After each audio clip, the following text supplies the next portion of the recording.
Alors, bonjour Sylvia, merci d'avoir répondu à mon invitation, merci d'être là en direct avec moi ce matin. Bonjour Nadia, bon, je suis ravie d'être ici avec toi. Ben, également, donc aujourd'hui on va parler d'espagnol, mais tu vas me faire l'honneur de nous parler en français. Euh, donc c'est génial avec ton petit accent que j'adore. Alors, parce que tu vas le faire mieux que moi, donc je vais te laisser te présenter donc, à nos lecteurs en quelques mots. Alors, qui es-tu, Sylvia? Qui je suis? Alors, je me décris toujours comme expat, entrepreneur et maman, et ça, c'est un peu une bombe explosive, un cocktail Molotov, parce que c'est trois moments de ma vie qui m'ont fait devenir ce que je suis maintenant. Alors, je suis expat, je suis une Espagnole qui habite en France depuis 2009. Depuis toujours, ma passion, c'était la pédagogie, parce que j'étais déjà prof d'école en Espagne. Alors, c'était une évidence qu'en France, j'allais continuer à enseigner. Mais cette fois-ci, une autre chose. Moi, langue maternelle, l'espagnol. D'accord. Donc, alors, ça change des personnes que j'interroge d'habitude, puisque d'habitude, ces personnes, ces conjoints expats sont français, enfin des femmes françaises, puisqu'elles sont majoritairement des femmes. Donc, toi, tu es d'origine espagnole, tu as donc suivi ton conjoint en France. Comment as-tu pris cette décision de t'expatrier? Oui, après, peut-être mon cas, c'est un peu spécial parce que mon conjoint, il est français. Alors, il habitait en France quand je l'ai rencontré. Moi, je suis espagnole. J'ai habité en Espagne quand je l'ai rencontré. Alors, en fait, ce n'était pas les suivre la licence professionnelle comme peut-être dans le cas des personnes de ta communauté. Mais c'était faire le choix de dire, bon, si on veut que cette relation vive pas qu'à distance, parce qu'à un moment donné, c'est lourd, alors il faut qu'un de les deux déménage. Par rapport à sa profession, c'était plus facile que je déménage, on va dire. Et moi, en plus, je me l'ai pris comme un challenge. J'avais 26 ans, c'était l'aventure, c'était trop bien, on y va, on verra bien. Je ne me posais aucune question, c'était très facile. C'est vrai qu'à l'époque, je n'étais pas maman, c'est très différent une expatriation seule en tant qu'adulte que quand c'est une famille. Oui, Mais après, c'est vrai qu'en France, on a déménagé beaucoup de fois d'accord. dans les pays, on va dire. Ici, c'était pour suivre cette fois-ci, à niveau professionnel, mon conjoint. Alors, du coup, là, je me rejoins un peu à le style de personne que tu accompagnes. Et finalement, on s'est dit, si on veut trouver un équilibre de famille, il y a des concessions à faire, on va dire. Mais je ne l'ai jamais mal vécu. Chaque fois qu'on déménageait, j'ai trouvé ça comme une opportunité. D'accord. Donc, en fait, la première fois que tu es arrivée en France, est-ce que tu as rencontré quand même la principale difficulté pour toi en tant qu'Espagnol? Est-ce que tu en as eu une ou pas du tout? Oui. Il y avait deux. Une, que c'était à niveau de la langue, mais parce que je suis extrêmement pipelette. J'adore parler, et ça, je pense que ça se voit. Alors, avant de venir habiter en France, quand je venais avoir mon conjoint, et vraiment, la première voyage, j'ai parlé rien de tout français. Et pour moi, c'était impossible. Moi, être entourée de personnes qui essaient de me parler et je ne peux pas, moi, c'était la souffrance. Ah oui. Je ne suis pas quelqu'un de solitaire, j'avais besoin de parler. Alors, du coup, ça, c'était une chose que... C'est pour ça aussi que j'ai appris le français avant de déménager. Les mois de réflexion, j'ai commencé déjà à parler français. Et la deuxième, et peut-être tu vas être étonné, au-delà de la famille et des amis que je n'avais pas à côté, mais moi, je les savais, je m'avais préparé, entre guillemets, même si jamais on est prêt. Moi, une chose qui m'a fait, c'était la météo. Ah, J'ai passé de Barcelone, hors de soleil, sauf maintenant qu'apparemment arrive quelque chose. Normalement, beaucoup hors des heures de soleil dans l'année. Et là, j'arrive à Bourg-en-Bresse, dans les 01. Mon premier déménagement, c'était là-bas. Alors, je ne sais pas si vous savez, c'est une région très jolie, des gens super agréables, mais connue pour les brouillards. ah oui. Ah bah, ça Alors, doit te changer de la lumière de Barcelone. moi, c'était bon, en fait, en plus, c'est rigolo, à niveau de la peau, j'étais devenue vraiment pâle. Et mes copines et tout, le premier voyage, quand je rentre à Barcelone, ils disent, mais ça va et tout pâle. Et c'est sûr, en novembre, ça faisait 4 mois que je ne voyais plus le soleil. Qu'en novembre en Espagne, il fait froid, on est d'accord, mais ta petite rayon de soleil, C'est tu l'as ça, tout. tu n'as pas l'impression d'être étouffé par le ciel à Barcelone. Tu as toujours de Ouais, la lumière naturelle. ouais. Alors, la météo, ça a été une chose vraiment que ça m'avait Difficile. beaucoup choqué. Je l'attendais, mais ce n'est pas pareil. L'imaginer qu'elle est vivre. Hein. Ah, Ouais. c'était... Ouais, non, je comprends, parce que c'est difficile, après, quand on a connu le soleil, de retourner en arrière dans le brouillard. Et d'accord. Et du coup, donc, quand tu es arrivé en France, donc, c'est toi qui a fait le pas. Tu t'es un peu réinventé professionnellement et tu as créé tu as nommé la méthode Proféolé, c'est ça? Donc, comment en es-tu arrivé là, en fait? Oui, oui, parce que prof Olé, il est pas né tout de suite avec mon expatriation, non. Moi, j'étais prof d'école à Barcelone. Moi, s'il y a une chose que je dois me décrire à niveau professionnel, c'est le côté pédagogie, plus que les linguistiques. Je le dis toujours. Moi, c'est la partie enseignée, c'est ça que j'aime. Alors, j'étais prof d'école, j'y arrivais en France, pour moi, c'était presque une évidence, j'enseigne l'espagnol. Alors, je me suis formée pour. Et après, relativement vite, j'ai trouvé un poste comme professeur d'espagnol dans des lycées français. D'accord, ok. Alors, pendant 7 ans, j'étais, on va dire, un professeur classique d'espagnol dans l'éducation nationale française. Et voilà, 7 ans super riches en expérience. Et voilà, après 7 ans, arrive premier déménagement dans l'intérieur de la France, on va dire. J'étais déjà maman à l'époque de ma première fille. Et vu qu'on déménage, je me dis, pourquoi pas, je me vais mettre à mon compte. Et pendant 2 ans, je suis à mon compte, mais présentiel. Mhm. Je cherche mes clients et tout ça, mais présentiel. Toujours dans l'enseignement de l'espagnol, cette fois-ci, adulte. D'accord. J'ai fait quelque chose par rapport à des projets avec les enfants, mais surtout adultes. Et 2018, fin 2019, de 2018-2019, je me dis, allez, je passe à l'online, avant de le Covid, hein, je passe à l'online parce qu'on voyait déjà arriver un autre déménagement. Et c'est vrai qu'avoir ton business, c'est très bien, mais si c'est physique, c'est-à-dire si c'est que je dois trouver mes clients à niveau géographique, chaque fois que je Il déménage, faut que tu c'est un recommences tout. nouveau projet avec des expériences, alors des mécanismes plus vite, mais bon, je me dis, je passe à l'online. Et j'ai commencé à me former, à créer les structures et tout ça pour online. J'ai commencé à avoir mes premiers clients en ligne et ces fichus virus arrivent. Moi, à niveau personnel, ça a été pénible comme pour tout le monde. À niveau professionnel, je dois dire merci parce que c'est là qu'elle m'a dit, ah, oui, jette-toi à la piscine. Et c'est là que j'ai dit, d'accord, on passe tout en ligne. Et actuellement, c'est vrai, c'est né la méthode Proféolé, c'est 100% en ligne et c'est ça qui me permet d'arriver à n'importe qui veut apprendre l'espagnol avec moi. D'accord. Donc, si on en vient donc à ma communauté des conjoints expats, comment justement ces conjoints expatriés peuvent-ils faire appel à tes services? Comment ça se passe concrètement? Alors, c'est assez simple, soit sur mon site web, profeolé.com, soit Facebook Profeolé, soit Instagram Profeolé. Vous avez mon site web avec toutes les informations de comment ça marche ma façon d'apprendre l'espagnol, parce que je fonctionne avec des programmes. Peut-être c'est un peu atypique par rapport à ce qu'on peut trouver, mais je ne peux pas parler de ma méthode ou une méthode super différente. C'est une méthode avec une logique, mais la logique la plus logique depuis toujours. C'est que peut-être c'est ça qu'on propose les mois, mais c'est rien d'extraordinaire. Ça passe tout pour la pratique. Oui, c'est ce qu'il y a de mieux.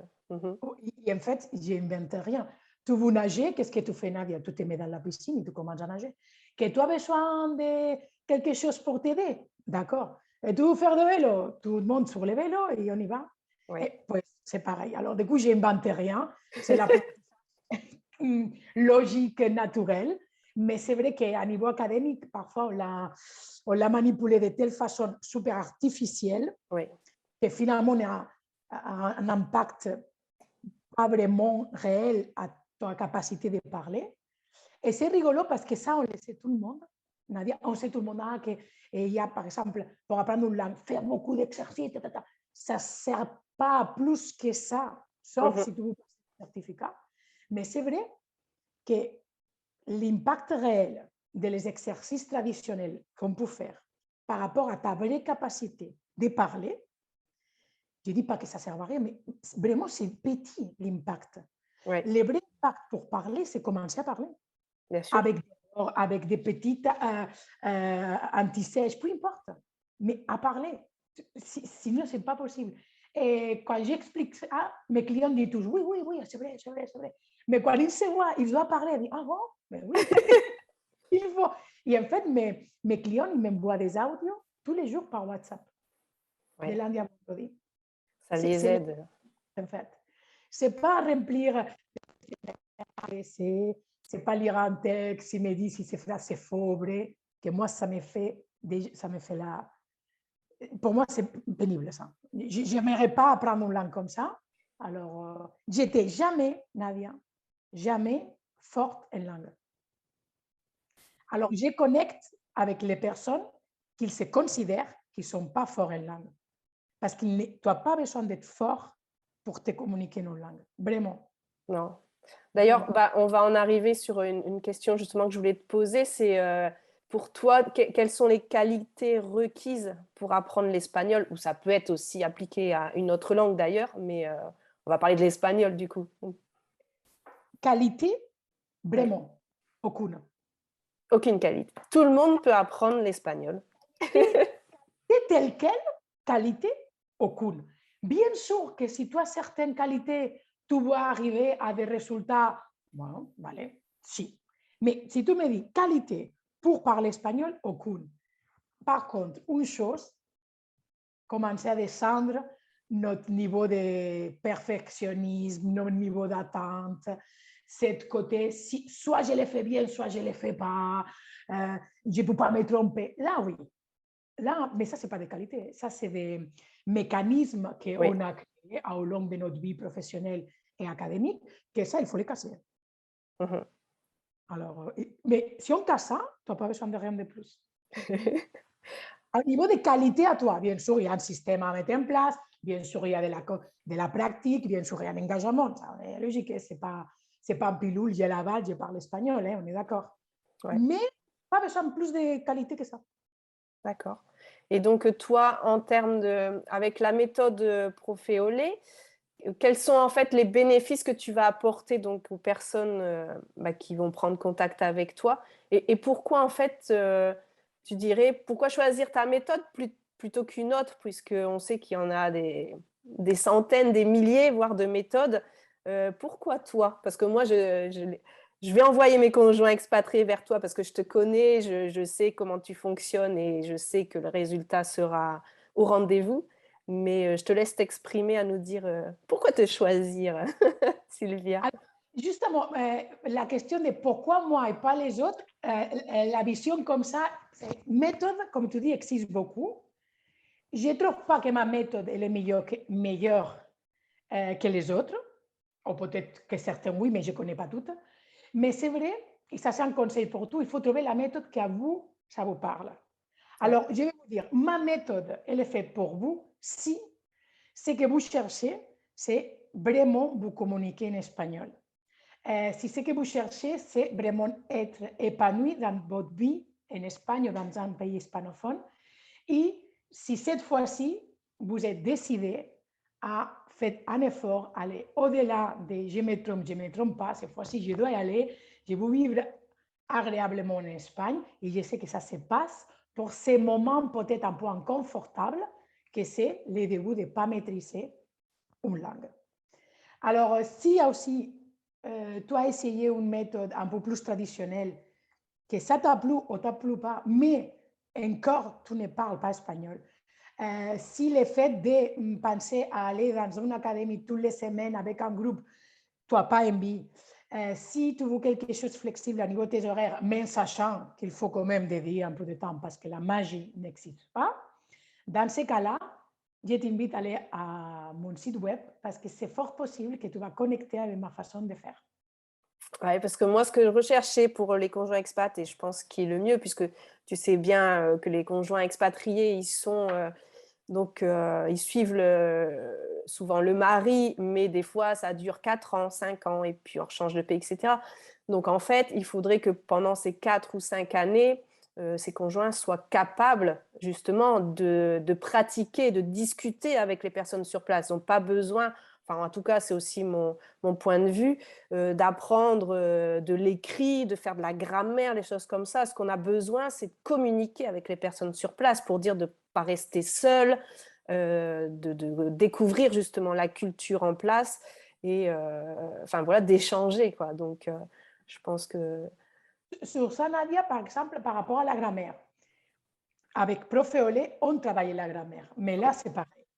Quand on dit grammaire, parce que ça m'arrivait à moi aussi, là, on commence à dire, oh, les livres, les mémoriser, mais les exercices, ah, conjugue ces verbes, je ne sais pas quelle personne, ou passe ce texte du présent au passé. Ça, ce n'est pas la grammaire. Ça, c'est une façon, et cette fois-ci, je le déclare assez mauvaise à mon goût, de faire détester la grammaire, parce que ce n'est pas comme ça qu'on l'apprend en plus. Pour moi, ce n'est pas une chose qu'on apprend. oui. La grammaire, c'est une chose qu'on doit comprendre, parce que c'est un fonctionnement de la langue. Et après, on va pratiquer. Mais c'est vrai que je ne veux pas vous dire, ah, on va apprendre espagnol sans grammaire. Moi, perso, je passe par la grammaire. Mais grammaire, ce n'est pas liste d'irrégularités, ce n'est pas de la mémorisation. Encore une fois, ça passe pour on parle, on parle, on parle.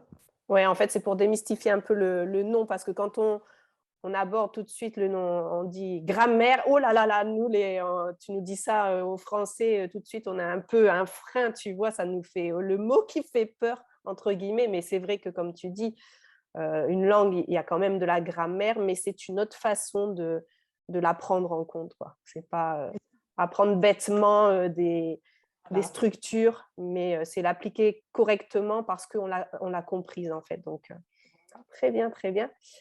Donc, si on a bien compris, donc, si on veut prendre donc, contact avec toi, donc, tu as ton site internet.